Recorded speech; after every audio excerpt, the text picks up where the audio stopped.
de montréaliser Québec. Pas besoin d'être sûr de rien les écouter. C'est gratis. On est chanceux de vivre dans un pays où la démocratie, elle s'exerce, là. Un autre qui chiale après le monde. Allez, Olivier. Oui, le grand scandale cette semaine, ça a bien sûr été l'histoire de Catherine Dorion qui devient chroniqueuse au FM 93 à Québec. Comme je disais la semaine dernière, Éric Kerr et Alexandre Cloutier ont longtemps été chroniqueurs à Radio X alors qu'ils étaient députés, mais ça semblait pas émouvoir personne à l'époque.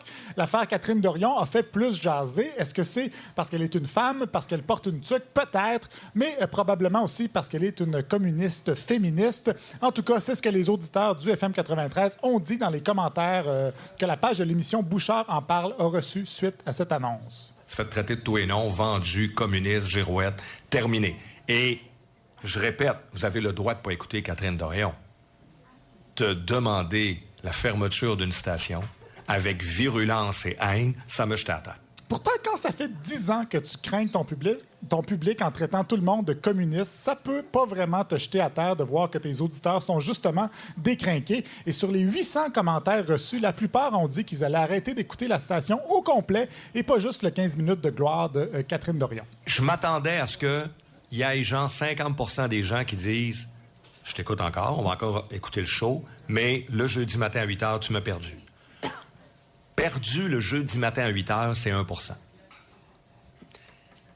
Tous les autres, c'est terminé le FM 93 au complet. Boycott de l'antenne et boycott des annonceurs ont aussi été réclamés. 99% des auditeurs fâchés menacent de boycotter l'émission à cause d'un nouveau collaborateur. Ça me rappelle étrangement quand on a annoncé que Jay du Temple remplaçait Fred Savard.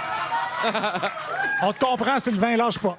Reste qu'il était sous le choc. Dur retour à la réalité. C'est quand même comique parce que ça fait des années qu'il nous dit que la droite est censurée dans les médias. Puis là, pouf, il intègre une invitée de gauche et son monde le censure. Notre docteur Frankenstein de l'opinion publique a été bien surpris et déçu du monstre qu'il a créé dans son paradis de la liberté d'expression. Il a donc lancé un appel à ses auditeurs. Peux-tu donner un beau visage à la droite un matin? J'ai besoin de vous. On peut-tu démontrer que la droite a du cœur, est intelligente, capable de débattre? C'est pas des gens fermés, boqués, haineux. Genre 15 minutes, ferme la station. Voyons, c'est pas nous autres, ça. C'est pas nous autres. C'est-tu un personnage? Eh oui, on se créerait dans le temps d'une paix. Hein? Ouais, c'est ça. On dirait terre humaine ou le temps d'une paix.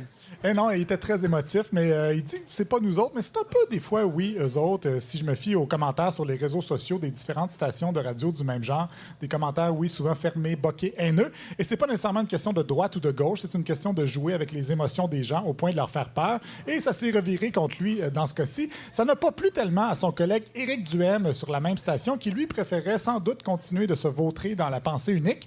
Il a quand même défendu son collègue tout en dénonçant QS, qui est à l'origine de son implication dans les médias. Mais je veux que vous sachiez que si moi je suis en ondes, si aujourd'hui j'ai choisi de travailler dans les médias, c'est en grande partie contre Québec solidaire. Je revenais d'Irak, tout à coup un invité me demande « Toi, Éric, qu'est-ce que tu vas faire maintenant que tu es revenu d'Irak? » Peut-être je vais m'en aller dans les médias. Puis il m'avait dit « Pourquoi? » C'est parce que cette semaine-là, je venais de lire un sondage qui était paru qui disait que la personnalité la plus populaire au Québec, c'était Amir Kadir. Fait que le gars se lance dans les médias pour contrer Québec solidaire et résultat, 10 ans plus tard, 10 députés de Québec solidaire à l'Assemblée nationale, dont une qui est maintenant presque sa collègue. Un vrai champion. Bon, en même temps, ça, c'est ce qu'il dit. Hein? Si vous pensez qu'Éric Duhem est vraiment dans les médias pour combattre la gauche, vous vous trompez. Il est là pour combattre la pauvreté, sa pauvreté. C'est beaucoup plus payant de faire peur au monde avec ce qui est différent que d'être nuancé. Vous en parlerez à mon comptable. Et du côté de Cube Radio, maintenant, Benoît Dutrisac, lui, recevait son boss, le ex-futur politicien Pierre-Carl Péladeau, qui, entre autres, parlait de Netflix. Êtes-vous abonné à Netflix, vous? Non, je suis pas abonné, non. Vous n'êtes pas abonné à Netflix? Non. Mais vous sortez d'où, Sacramouche? Qu'est-ce que c'est ça? Je suis un has-been. C'est vrai. Vos enfants le sont, là. Votre plus vieille Je vais employer une expression, c'est là peut-être Ça se politique. peut-tu? Je suis un fucking has-been. En français! Par contre, il s'est prononcé sur Netflix, mais il n'a pas voulu dire s'il allait ou pas revenir en politique. Pourtant, un fucking has-been, ça serait un fit parfait pour le PQ. Toujours... Hey, voyons. Excusez-moi, j'ai un... Prenez votre temps, on va régler ça en montage. Mon petit papier. Est-ce ouais. que vous vous écoutez, vous, quand il y a des reprises à RTV des Filles de Caleb? Est-ce que vous Toujours êtes déjà à Cube. réécouté? Hein? Êtes-vous déjà réécouté? Ça fait comment? Est-ce que vous êtes déjà réécouté, Marina? Rarement. C'est vrai? Honnêtement, je ne sais pas quand ça passe. Des fois, je vais tomber dessus. 11h30 le soir. voyons. Ah oui, c'est ça. Hein? C'est beau, là! 11h30, c'était un que tes demi-heures? Ben non, de 11h, je l'ai pogné hier à 11h30. Ah. Quand vous recevez une lettre de Villa après avoir fiancé l'inspecteur Douville, vous le trouvez pas drôle, en tout cas, hein? Lequel, ça? Ben, un Villa qui se décide d'aller écrire, puis là, vous mettez sa lettre sur vos organes. Vos organes? Mais c'est vrai! Qu'est-ce que c'était, Les vos organes ou les parties? Ben, les parties, là. C'est ça. Les parties d'organes. Elle met la lettre de Villa sur ses organes, puis le générique part. C'est comme ça que ça... Est-ce que vous tombez enceinte de même? Enceinte par le facteur. All right. Allez-y. On vous a sauvé, là, Olivier? Oui, tout est réglé. Toujours à Cube Radio, Richard Martineau recevait, quant à lui, Jérôme Blanchet-Gravel, le Mathieu Bock côté des pauvres, pour parler des militants extrémistes de l'UQAM. Monsieur Martineau lui a fait remarquer que les gens lui disaient qu'il fallait pas généraliser, que c'était seulement une petite clique de l'UQAM qui était extrême.